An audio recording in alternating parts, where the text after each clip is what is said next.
안녕하세요. 정화조의 첫 방송입니다. 저는 연쇄 살인마들의 이야기를 하면서 피해자들이 잘 살고 있는 이 구조를 비판하고 싶어서 시작을 하게 됐습니다. 가끔 욕이 들어가 있을 수도 있으니까 잘 걸으시고 들어주시길 부탁드립니다. 자, 시작하겠습니다. 2004년 7월 한국이 발칵 뒤집힌 사건이 있었습니다. 바로 유영철이라는 연쇄살인범이 잡혔는데 엄청나게 잔인한 수법으로 한 20명이나 되는 사람들을 살해했다고 합니다. 자기 스스로가 자백하길 26명이라고 하는데 경찰 쪽에서 밝혀진 것은 20건이라고 하고 이제 경찰 쪽에서 단정을 지었다고 하네요. 예, 소름 끼치는 거는 이 새끼가 이제 충동적이게 움직인 게 아니라 항상 계획적으로 움직였다고 하는 그런 사이코패스. 예, 이 유영철은 사이코패스의 대표적인 예라고 볼 수 있습니다. 그래서 어린 시절부터 한번 유영철을 한번 보자고 하면은 동네 친구들한테 굉장히 공포의 대상이라고 했다네요. 이제 국민학교 때, 그때는 국민학교죠. 초등학교 때가 아니라 국민학교 때 키가 이제 168. 예, 어마어마하게 크죠. 그런 거대한 새끼가 동물을 잡고 동물을 해부하고 두꺼비 목을 비틀고 높은 데서 떨어뜨리고 이런 무서운 행위를 했다고 하네요. 그러니까 애들이 좀 무서워할 수밖에 없었겠죠. 그렇게 자라면서 고등학교 때 처음 치는 기타를 훔치고 소년원에 들어간 게 이제 첫 범죄 이제 이력이라고 볼 수가 있네요. 그때 후에는 또 이제 범죄를 저지른 게 미성년자를 이제 강간을 했는데 한 3년 정도 복역을 했다고 합니다.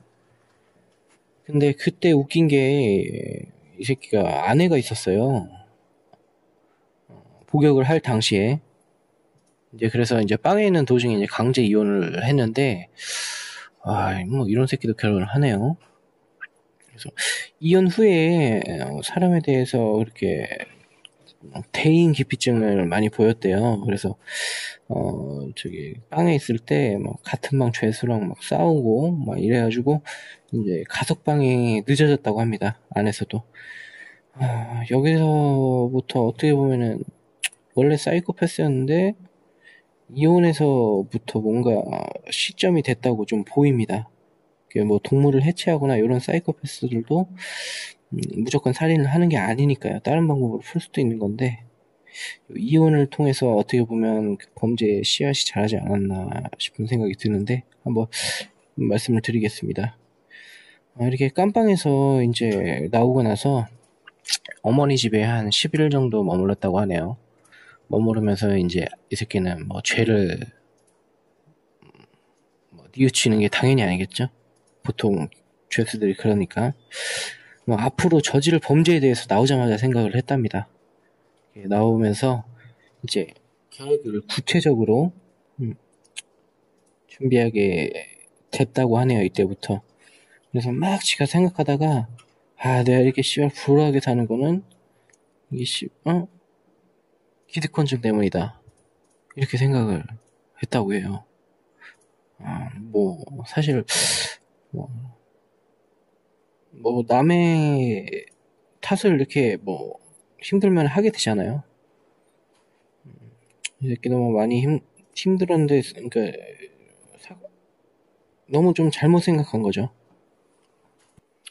아무튼 그렇게 조짐이 생기면서 집에서 키우던 애완용 강아지를 칼로 찔러버리고 숨이 그래도 막 붙어 있더래요. 숨이 붙어 있으니까 그거 보고 또 화가 나가지고 망치로 때려 죽이고 뭐 이렇게 했다고 하네요. 이제 그래서 이제 다시 이제 어렸을 때 그 모습이 이제 다시 살아나는 거죠.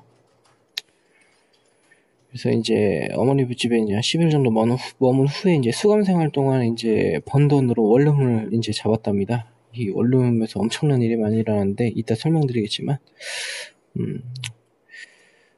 그래서 이제 원룸에서 생활을 하면서 타겟은 이제 나무가 우거져가지고 밖이 잘 안 보이는 그런 단독주택이나 이제 집들 있잖아요. 그런 집들을 선택을 해가지고 이제 담이 또 높은 곳은 또 안 가고 지가 담이 좀 어느 정도 낮은 곳을 몰래 넘어서 거기 안에 있는 사람들을 죽이기 시작합니다. 뭐 처음 살해를 했을 땐 자기도 두려웠다고 이렇게 말을 했다고 하네요. 근데 뭐 경찰은 항상 그렇지만 뭐 증거를 못 잡죠. 결정적인 증거가 없으면 똑똑한 새끼였으니까 이 새끼도 증거를 못 잡고 다시 범행에 이제 계속 이제 진행을 하게 됩니다. 유영철은 자신만만해서 좀 잔인했던 사례를 한번 보자면 이 새끼가 죽인 사람 중에 장애아도 있었다고 하네요. 장애아도 있었다고 하는데 그 장애아를 또 뇌수가 나올 때까지 망치로 내려 찍었다고 합니다. 그것도 애기인데 이런 거 보면은 참 그 함무라비 법전처럼 이에는 이 눈에는 눈 이제 피해자 가족들이 망치로 죽지만 않게 이제 때리면 어떨까 싶네요. 이런 식으로 몇 번이고 사람들을 이제 계속 살해를 하다가 언제부턴가 돈 많은 노인들에 대한 분노가 없어졌다고 하네요. 이렇게 분노가 좀 사그러지게 되면서 이제 전화방 여자와 이제 연애를 시작했다고 합니다. 그렇게 조금 조용하게 살고 있었다가 근데 이 여자친구가 이제 전과자라는 걸 알게 돼가지고 이제 헤어지게 됩니다. 그때부터 두 번째 이제 미치기 시작하는 거죠, 이 새끼가. 그래서 여기서부터 이제 영화 추적자에 나오는 내용이라고 보시면 됩니다. 이제 율랑 여성들을 불러서 죽이고 지문을 도려내고 시체를 토막내고 지 원룸에서 죽인 여성들만 해도 11명 정도 된다고 합니다. 자기가 이제 자백을 하고 하기에 이제 영화에서도 나오듯이 이제 전화방 포주한테 이 새끼가 걸리지 않습니까? 유영철 이 새끼가 걸리는데 이 새끼가 좀 유영철이 좀 이게 결정적이었죠. 유영철이 여러 전화를 걸었는데 왜 그런 거 있지 않습니까? 이제 중국집에 전화했는데 이름하고 번호는 다른데 알고 보니까 같은 중국집인 거. 그런 식으로 대포폰을 여러 대 이제 사용하면서 이제 돌려 쓰고 있었던 업자였던 거죠. 근데 유영철 자기 딴에는 머리 쓴다고 다른 번호로 생각하고 여자를 불렀던 건데 그게 결정적인 단서가 됐던 것 같습니다.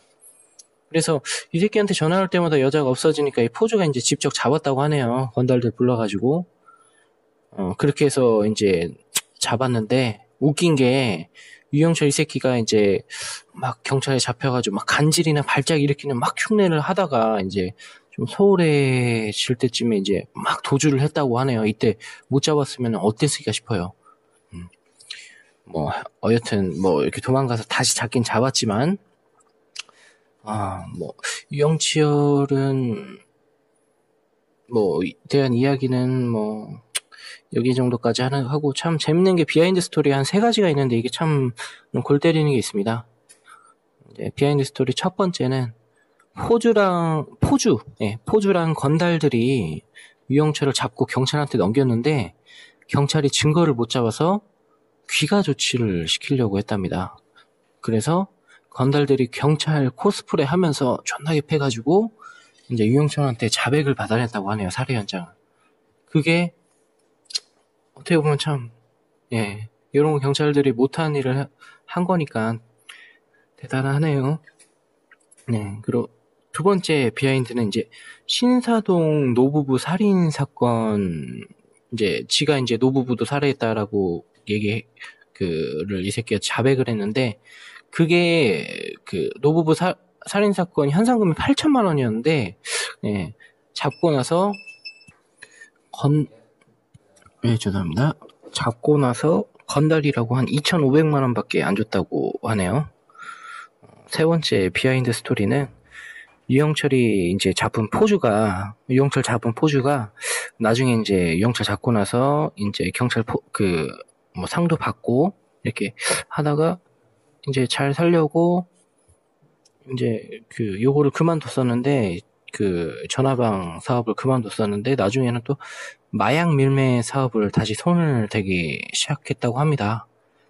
그러다가 이제 중간에 이제 이건 아니다 싶었겠죠, 자기가. 그래서 경찰이랑 협력을 해서 역으로 이용해서 이제 마약 밀매업자들을 이제 잡기로 했답니다.